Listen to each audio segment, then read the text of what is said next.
Medical university से अपना MBBS complete किया था। उनको मुबारक हो, तुम जन्नत के चुनुत के बच के आ गए।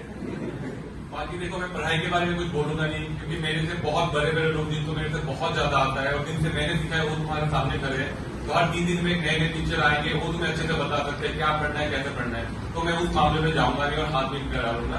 मैं बस अब तक खुद तक थोड़ा सा मैं बता देता हूँ, ताकि तुम्हें वहां से कुछ सीखने को मिले तो तुम ले लो खुशी खुशी। अगर तुम्हें लगा कि बेकार है तो तुम भूल जाना, मुझे कोई वो नहीं होगा। तो सबसे पहले तो मैं आजम भाई का थैंक यू करना चाहता हूँ, क्योंकि लोगों को एक मिसकंसेप्शन होता है कि जो बाहर पढ़ने जाते हैं सारे लखपति या करोड़पति होता है, लेकिन मुझे पता है मेरे तरह बहुत लोग होंगे जिनके घर वालों ने तो जमीन बेची है या जिन्होंने लोन लिया है या जिन्होंने किसी से उधारी लिया है। तो उनके लिए आजम भाई एक देवता कहानी की, उतने इतने कम प्राइस में उन्होंने जो हमें फैसिलिटी दिया था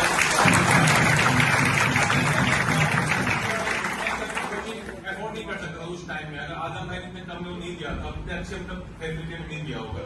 तो थी पहली बात। और दूसरी बात यह है कि देखो भाई, 5 साल हमने वहां पे जो करना था हमने वो किया। हमने वहां पे मजे किए, किसी को पढ़ना तो उन्होंने पढ़ा, बाकी दिन को जो करना था उन्होंने किया, पढ़ाई के अलावा हम सब ने वही किया। ठीक है, हमने घर वालों के बारे में कभी नहीं सोचा, हमने बस खुद के लिए सोचा। बचपन से आज तक हर कोई बंदा है जो बैठा है, हमने बस ये सोचा हमें क्या चाहिए, हमें ये चाहिए, हमें वो चाहिए। कभी घर वालों के लिए नहीं सोचा। और घर वालों ने भी कभी हमसे ये नहीं बोला कि तुम मेरे लिए क्या कर रहे हो, मुझे कुछ दो। क्योंकि भाई कह रहा हूँ, पहली बार हमें अपॉर्चुनिटी मिला है कि हम उनके लिए कुछ कर पाए। पहली बार तुम्हें कुछ मिला है कि तुम घर वालों के लिए कुछ करो, अपने आप को काबिल बनाने के लिए कुछ करो। और भाई मैं अपने उस एक्सपीरियंस से कह रहा हूँ, जिस दिन तुम पास होगे ना भाई, उस दिन जब तुम अपने घर वालों को अपना रिजल्ट बताओगे, लिख के रखो भाई, तुम्हारे पूरे घर रोते रहेंगे। तुम्हारी मम्मी रोएगी, तुम्हारा भाई रोएगा, क्या तुम भी रो रहे होगे, लेकिन भाई किसी के आंखों में मतलब दुख के आंसू नहीं होगी, सारे खुशी से रो रहे होंगे। और वो जो फीलिंग है ना भाई,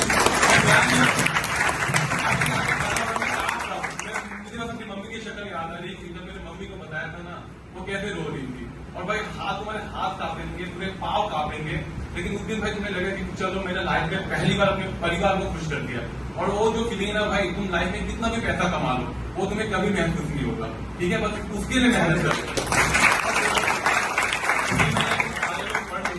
6 महीने में 2 दिन पर ऐसा एक मोमेंट आएगा जब तुम सब कुछ हार जाओगे और तुम्हें पढ़ने का मन नहीं करेगा। मेरे भाई बस उस टाइम में तुम ये याद रखना कि मैं अपने लिए नहीं, अपने घर वालों को खुश करने के लिए कर रहा हूँ। बस अपने आंखें बंद करना, मम्मी का, भाई का जिंदा शक्ल याद करना, याद कर लो। और बस ये सोचो मुझे इस चेहरे में खुशी लाके दिखाना है। मम्मी के लिए करना है, भाई के लिए करना है, उनके लिए करना है, परिवार के लिए करना है, ताकि लोग उनको ताना ना मार पाए, ताकि लोग मुझे कुछ ना कह पाए, और उनको मुझे खुश करना है। और बस ये सोचना और फिर से रिपीट करते रहना। बस पढ़ाई को रिपीट करते रहो, मम्मी पापा के लिए कुछ कर लो भाई। पहली बार मौका मिला और आखिरी मौका हो सकता है हमारा।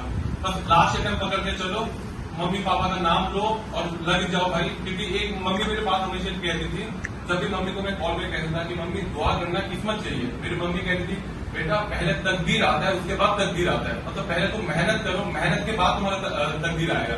तो भाई तुम ऊपर वाले का नाम लेके मेहनत करते जाओ। ऊपर वाला देखो, मम्मी पापा को कभी मतलब रुलाते नहीं है, तो उनको तुम्हें भी वो मौका मिलेगा कि तुम उनको कुछ